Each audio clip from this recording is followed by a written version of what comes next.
Hello everyone and welcome.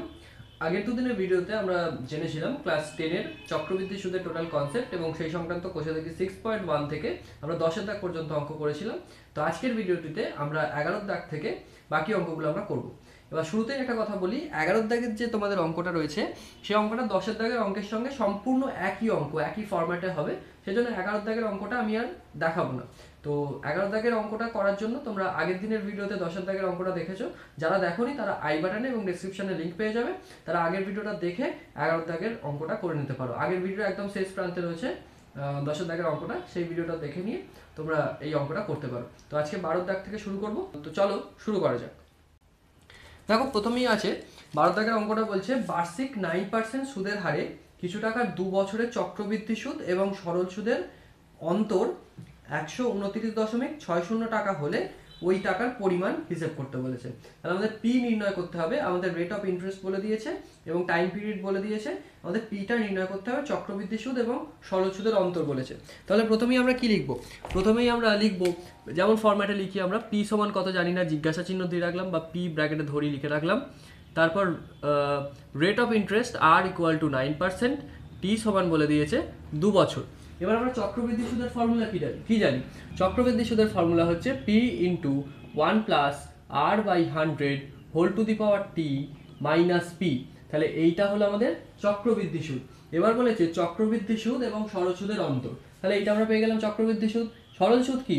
এর অন্তর মানে এখান থেকে বাদ দিতে হবে, এটাকে আমরা যদি সেকেন্ড ব্র্যাকেটের মধ্যে রাখি, এখান থেকে আমরা বাদ দেবো কি? সরল সুদ, পি আর টি বাই 100। সরল সুদের ফর্মুলা এটা, পি আর টি বাই 100 সমান কত বলেছে? 129.60 টাকা, তাই তো? এইবার আমরা যদি এটা ক্যালকুলেশন করি আমরা পি পেয়ে যাবো। কিভাবে ক্যালকুলেশনটা করছি দেখো, আমরা যদি টোটালটা থেকে পি কমন নিই, এখানে পি আছে, এখানে পি আছে, এখানে পি আছে, যদি পি কমন নিই তাহলে কত পাচ্ছি? 1 plus R by 100 whole to the power T minus 1 minus R T by 100 পেলাম। এটা সেকেন্ড ব্র্যাকেট হবে সমান 12960 বাই 100। এরপর আমরা যদি ক্যালকুলেশন করি, 1 প্লাস আর এর মান হচ্ছে 9 by 100 whole to the power 2 minus 1 minus 9 into 2 by 100 হয়ে গেল সমান 1296 বাই 10। একটা জিরো এলিমিনেট করে দিলাম, হলো। এরপর দেখো, এরপর আমরা কি পাচ্ছি? আমরা পাচ্ছি এ প্লাস বি হোল স্কোয়ার। এটা যদি আমরা ফর্মুলা করি, এ প্লাস বির হোল স্কোয়ারের ফর্মুলা কি হয়? এ প্লাস বির হোল স্কোয়ারের ফর্মুলা হয়ে যায় এ square plus 2 A B plus B square হলো মাইনাস 1 মাইনাস 9 দুগুণে 18 18 বাই 100 সেকেন্ড ব্র্যাকেট দিলাম সমান 1296 বাই 10 হয়ে গেল এই পর্যন্ত। এরপর আমরা যখন এই ক্যালকুলেশনটা করব কত হবে? পি ইন্টু 1 প্লাস 9 দুগুণে 18 বাই 100 প্লাস 9 9 81 বাই 4টে শূন্য একের গায়ে মাইনাস 1 মাইনাস 18 বাই 100। তাহলে minus 18 by 100 plus 18 by 100 eliminate করলাম, মাইনাস 1 প্লাস 1 এলিমিনেট করলাম, কত পেলাম? পি ইন্টু 81 বাই 10,000 সমান হচ্ছে 1296 বাই 10। এরপর যদি আমি এখানে দেখাচ্ছি, নিচে আর ধরবে না, এরপর যদি আমরা করি কত হবে? পি ইন্টু 81 বাই 10,000 সমান 1296 বাই 10। এবার এই জিরো এলিমিনেট করতে পারি, তাহলে পি সমান কত হচ্ছে? পি সমান হয়ে যাচ্ছে 1296 ইন্টু 1000 বাই 81। এবার এইটাকে যদি কাটাকুটি করি আমরা পাবো 16 দিয়ে কাটাকুটি যাবে, তাহলে পি সমান আমরা পেয়ে গেলাম 16,000। তাহলে 12 দাগের অঙ্কের উত্তর আমরা কত পেলাম? আসল বা মূলধন বা পি এর মান হচ্ছে 16,000 টাকা। তাহলে 12 দাগের অঙ্কটা আমাদের কমপ্লিট হলো। এরপর 13 দাগের অঙ্কটা দেখো, বলছে যদি বার্ষিক 10% হারে কিছু টাকার 3 বছরের চক্রবৃদ্ধি সুদ এবং সরল সুদের অন্তর 930 টাকা হয়, তবে ওই টাকার পরিমাণ কত। সেই একই অঙ্ক 12 দাগের অঙ্কও যা 13 দাগের অঙ্কও তাই, একই নিয়মে হবে। আমি আগের ফরম্যাটটা দেখালাম, সেই ফরম্যাটে তোমরা সূত্রে ফেলে ক্যালকুলেশন করে দেখবে উত্তর বেরিয়ে যাবে এবং উত্তরটা তোমরা উত্তরের সাথে মিলিয়ে নিতে পারো। ওকে, আমি আর 13 অঙ্কটা দেখাবো না। 14টা দেখো, বলছে বার্ষিক চক্রবৃদ্ধি সুদের হার যদি প্রথম বছর 7% হয় এবং দ্বিতীয় বছর 8% হয়, তবে 6000 টাকার 2 বছরের চক্রবৃদ্ধি সুদ নির্ণয় করো। তাহলে আমাদের এই অঙ্কটা একটু অন্য ধরনের, কারণ দুই বছরে রেট অফ ইন্টারেস্ট আলাদা হয়ে যাচ্ছে। তাহলে এই অঙ্কটা কিভাবে করি দেখো। প্রথমেই আমরা কি লিখব, প্রথমে আমরা বলেছে আসলটা আমরা জানি, তাহলে লিখে নিচ্ছি আসল ব্র্যাকেটে পি সমান 6000 টাকা হলো। এরপর বলছে প্রথম বছরের সুদের হার, প্রথম বছরের সুদের হার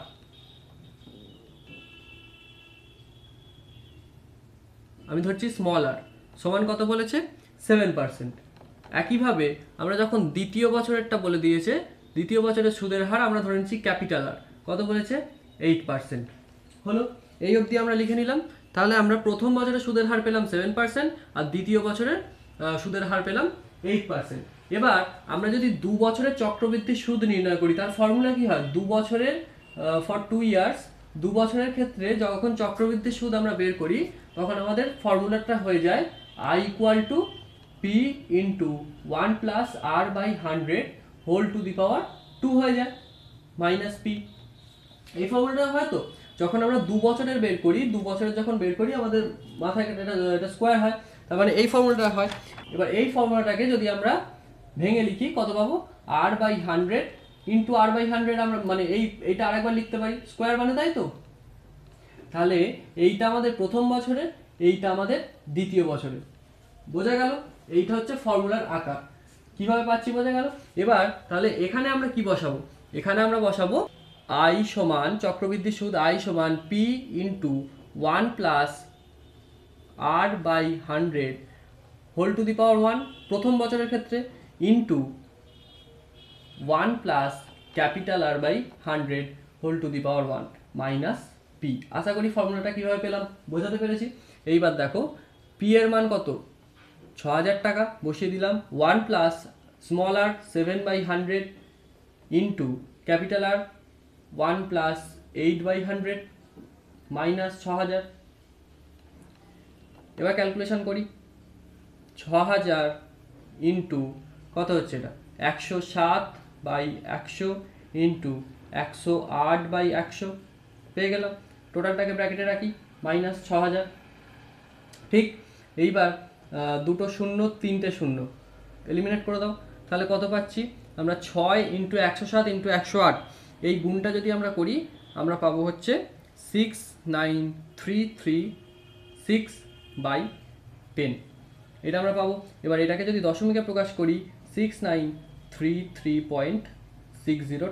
এবার এখানে একটা মাইনাস 6000 ছিল, সেই মাইনাস 6000টা বসিয়ে দিই, আবার এখানে মাইনাস 6000টা বসিয়ে রাখি, তাহলে এই বিয়োগটা করলে আমরা পাবো 933.60 টাকা। তাহলে আমি উত্তর পেয়ে গেলাম 933.60 টাকা চক্রবৃদ্ধি সুদ আমাদের বের করতে বলেছে। এইটা তাহলে আমাদের হয়ে যাচ্ছে আনসার। তাহলে 14 দাগের অঙ্কটা আমরা করে ফেললাম। এইভাবে করতে পারো তোমরা, এই ফর্মুলা ফেলে করতে পারো, অথবা প্রথম বছরের চক্রবৃদ্ধি সুদ বের করে নিতে পারো, তারপর সমূল চক্রবৃদ্ধি সেটা যে পাবে সেই সমূল চক্রবৃদ্ধির ওপর আবার পরের নেক্সট দ্বিতীয় বছরে তোমরা এটা সুদটা বের করতে পারো, করে দুটো সুদ যোগ করে দিলে তোমরা 2 বছরের চক্রবৃদ্ধি সুদ পেতে পারো। সেইভাবে করতে পারো, আশা করি এইভাবে সহজ, এটা জাস্ট ফর্মুলায় পুট করে দিলে হয়ে যায়। তাহলে 14 দাগের অঙ্কটা আমাদের হলো। এবার 15টা দেখি।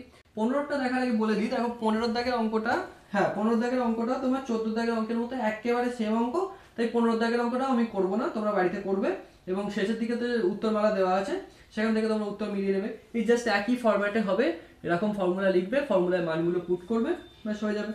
আমরা করবো এবার 16 দাগের অঙ্কটা। এবার 16 দাগের অঙ্কটা দেখো, কোনো নির্দিষ্ট পরিমাণ মূলধনের 1 বছরের সরল সুদ 50 টাকা এবং 2 বছরের চক্রবৃদ্ধি সুদ 102 টাকা হলে মূলধনের পরিমাণ এবং বার্ষিক সুদের হার নির্ণয় করো। এই অঙ্কটা কিভাবে করি, এটাও একটু অন্য ধরনের অঙ্ক। তাহলে আমরা কি করব, আমরা প্রথমেই মূলধন এবং সুদের হার ধরে নেব। তাই কি করব, ধরি মূলধন সমান পি টাকা এবং সুদের হার R%, আমরা ধরে নিলাম। এরপর অতএব পি টাকার এক বছরের সরল সুদ কত? পি আর টি এর জায়গায় 1 বসবে যেহেতু এক বছরের, পি আর বাই 100 সমান কত? পি আর বাই 100 হলো। এবার পি টাকার 2 বছরের চক্রবৃদ্ধি সুদ কত? চক্রবৃদ্ধি সুদ 2 বছরের যখন বের করব কি হয়ে যাবে? P into 1 plus R by 100 whole to the power 2, যেহেতু 2 বছরের জন্য বের করছি, মাইনাস পি। ঠিক তো? এইবার প্রশ্নে আমাকে কি বলেছে? আমরা ধরেছি, এটা ধরে এইটা পেলাম। এবার প্রশ্নে আমাদের বলে দিয়েছে যে 1 বছরের সরল সুদ 50 টাকা এবং 2 বছরের চক্রবৃদ্ধি সুদ 102 টাকা। তাহলে আমরা শর্তানুসারে কি লিখতে পারি? আমরা শর্তানুসারে পি আর বাই 100 সমান কত? 50 এবং P into 1 plus R by 100 whole square minus P সমান 102 টাকা। ঠিক তো? লিখলাম। এরপর আমরা কি করতে পারি? এরপর আমরা এখান থেকে পিটা বের করতে পারি। পি সমান 5000, 100টার দিকে গিয়ে গুণ হয়ে যাবে 5000 বাই 8। এইটা আমরা পেয়ে গেলাম 1 নম্বর সমীকরণ হলো। এইবার আমরা এই 1 নম্বর সমীকরণের সাহায্যে 2 নম্বর সমীকরণটাকে আমরা প্রমাণ করব বা সমাধান করব। কি করব দেখো, প্রথমেই পি এর মানটা আমরা পুট করে দিচ্ছি। 5000 by 8 into 1 plus R by 100 whole square minus 5000 by 8 সমান 102। এরপর আমরা দুটো লাইন যদি একসাথে করি, এই 5000 বাই 8টাকে যদি কমন নিই এবং এইটাকে যদি a প্লাস বি হোল স্কোয়ারের সূত্রে ভাঙি, তাহলে কিরাম পাবো? 5000 বাই আর আমরা কমন নিয়ে নিলাম, একটা হোল ব্র্যাকেট দিলাম। এবার a plus B whole square সমান a square plus 2 into a into B, 2ab plus B square মানে আর বাই 100 এর হোল স্কোয়ার। এটা হয়ে গেল। মাইনাস এটা বাইরে বের করে দিয়েছি, তাহলে -1 পেলাম সমান 102 যেমন আছে বসিয়ে দিলাম। এরপর 5000 বাই আর সমান into 1 plus 2r by 100 plus R square by 10,000 হয়ে গেল, -1 সমান 102। এবার -1 প্লাস 1 কেটে গেল, হলো। এরপর আমরা লিখতে পারি, এর সাথে যদি আমরা গুণটা করি কত হবে? 5000 by R into 2r by 100 plus 5000 by R into R square by 10,000 হলো সমান 102। এবার এখান থেকে 3টে শূন্য আমরা এলিমিনেট করে দিই, এখান থেকে 2টো শূন্য এলিমিনেট করে দিই, এখান থেকে আর কাটা গেল, এখান থেকে আর স্কোয়ারের সাথে আর কাটলে ওপরে থাকছে আর। তাহলে আমরা কত পাচ্ছি? আমরা পাচ্ছি 50 দুগুণে 100, 100 প্লাস কত পাচ্ছি? 5r বাই 10 সমান 102 বা সমান 102। এরপর এটা যদি বাঁদিকে করি, এদিকে নিচে আর ধরছে না, বাঁদিকে যদি করি তাহলে কত হবে? 5r বাই 10 সমান 2 বা r সমান 20/5 সমান 4। তাহলে আমরা কি পেয়ে গেলাম? r সমান 4% পেয়ে গেলাম। তাহলে রেট অফ ইন্টারেস্ট আমাদের বেরিয়ে গেল 4%। তাহলে এই ফর্মুলায় ফেললে আমরা এইভাবে ক্যালকুলেশন করলে r পেয়ে গেলাম কত? 4% পেলাম। এরপর আমরা 1 নম্বর সমীকরণে যদি r এর মান 4 বসিয়ে দিই, এই 1 নম্বর সমীকরণে যদি আমরা r এর মান 4 বসিয়ে দিই, তাহলে p সমান আমরা পেয়ে যাব 5000 বাই 4 সমান হচ্ছে 1250 টাকা। বোঝা গেল? এখানটা একটুখানি বুঝতে হয়তো অসুবিধা হবে, তাও একটুখানি কষ্ট করে বুঝে নিও। এই 1 নম্বর সমীকরণে আর এর মানটা পুট করে দিই যদি আমরা, তাহলে আমরা পেয়ে যাচ্ছি পি সমান আমরা পেয়ে যাচ্ছি 1250 টাকা। এটা হচ্ছে তাহলে আসলটা আমরা পেয়ে গেলাম পি সমান 1250 টাকা আর আর সমান 4%। তাহলে এইভাবে আমরা 16 দাগের অঙ্কটা করতে পারি। এরপর 17 দাগের অঙ্কটা দেখো, বলছে কোনো মূলধনের 2 বছরের সরল সুদ এবং চক্রবৃদ্ধি সুদ যথাক্রমে 8,400 টাকা এবং 8,652 টাকা হলে মূলধন এবং বার্ষিক সুদের হার হিসাব করে দেখি। তাহলে কি করব, আগের অঙ্কটার মতো একই ধরনের অঙ্ক আমরা জাস্ট ফর্মুলায় পুট করব, তারপর আমরা দুটো সমীকরণকে ক্যালকুলেশন করলে আমরা উত্তর পেয়ে যাব। তাহলে দেখো, প্রথমে আমরা সরল সুদ যদি বের করি, আমরা আসল সুদের হার এগুলো তোমরা ধরে নেবে, প্রথমে আসল পি, সুদের হার R%। তাহলে আমরা যখন সরল সুদ বের করছি, যদি I1 ধরি সরল সুদ আমরা যদি বের করি, তাহলে PRT/100। তাহলে এখানে কি বলেছে, PRT/100 এখানে ক বছরের জন্য বলেছে, 2 বছরের জন্য বলেছে। তাহলে PR আর হচ্ছে 2 বছর ইন্টু 2/100, আর সুদটা বলে দিয়েছে 8,400 টাকা। ঠিক, তাহলে 8,400 সমান PR ইন্টু 2/100, এটা পেয়ে গেলাম সরল সুদ থেকে। এবং যখন চক্রবৃদ্ধি সুদ বের করবো, I2 সমান P into 1 plus R/100 whole to the power 2 minus P। ঠিক তো, চক্রবৃদ্ধি সুদ কত বলে দিয়েছে, 8,652 টাকা সমান P ইন্টু 1 প্লাস R/100 এর হোল স্কোয়ার মাইনাস P। এটা হয়ে গেল। এবার এইটা থেকে সমাধান করবে এবং এইখান থেকে P এর মানটা বের করে এখানে পুট করবে, করে সমাধান করবে, তাহলে 17 দাগের অঙ্কটা বেরিয়ে যাবে। এটা অনেকটা বড় অঙ্ক হবে, সেজন্য বোর্ডে আর দেখাচ্ছি না, জাস্ট বলে দিলাম। এবার তোমরা যদি স্টেপ বাই স্টেপ সমীকরণটা সমাধান করো, তাহলে তোমরা উত্তর পেয়ে যাবে। বেশ, তাহলে 17 দাগের অঙ্কটা হয়ে গেল। এরপর আসবো 18 দাগের অঙ্ক। 18 দাগের অঙ্কে বলছে 6 মাস অন্তর দেও বার্ষিক 8% চক্রবৃদ্ধি হার সুদে 6,000 টাকার 1 বছরের চক্রবৃদ্ধি সুদ নির্ণয় করি। এই অঙ্কটা করতে গেলে আমাদের পর্ব সম্পর্কে অবগত হতে হবে। পর্ব জিনিসটা আসলে কিছুই নয়, পর্ব জিনিসটা হচ্ছে সাধারণত চক্রবৃদ্ধি সুদের যে টাইম পিরিয়ডটা থাকে সেটা সাধারণত 3 মাস, 6 মাস অথবা 1 বছর হয়। এতক্ষণ অবধি কোনো অঙ্কে কিছু বলেনি, তাহলে সেগুলো আমরা 1 বছর হিসেবে ক্যালকুলেট করছিলাম। কিন্তু এখন বলেছে 6 মাস অন্তর দেও, মানে কি 6 মাসে চক্রবৃদ্ধি সুদটা দেবে এবং সেই 6 মাস পর সেই চক্রবৃদ্ধি সুদটা আসলের সঙ্গে যুক্ত হয়ে সমূল চক্রবৃদ্ধি তৈরি করবে এবং সমূল চক্রবৃদ্ধির ওপর নেক্সট যে সময় আছে 6 মাস, সেই 6 মাসে আবার সুদ দেওয়া হবে। তাহলে এখানে হচ্ছে 6 মাস পর্ব।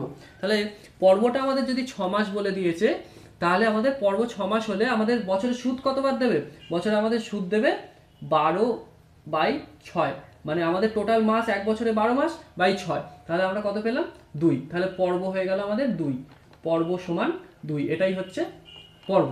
তাহলে আমরা এই যে ফর্মুলা পেয়েছিলাম P into 1 plus R/100 whole to the power T, এর সঙ্গে একটা গুণ হয়ে যাবে n, যেখানে n সমান হচ্ছে পর্ব। হলো, এই ধারণাটা ক্লিয়ার হলো। এরপর আমাদের কত বলেছে, আমাদের বলেছে 1 বছরের বের করতে বলেছে, তো হ্যাঁ 1 বছরের চক্রবৃদ্ধি সুদ বের করতে বলেছে। তাহলে P into 1 plus R/100 whole to the power 1 হবে, আর nটা পর্ব 2, সেই জন্য 2 বসে গেল। তাহলে 1 ইন্টু 2 সমান কত, 2। তাহলে P আমাদের বলে দিয়েছে কত, P আমাদের বলে দিয়েছে 6,000 টাকা ইন্টু 1 প্লাস R বলে দিয়েছে 8/100 হোল টু দি পাওয়ার 2 পেলাম, মাইনাস P, এই অবধি যা হয়ে গেছে বাদ দাও।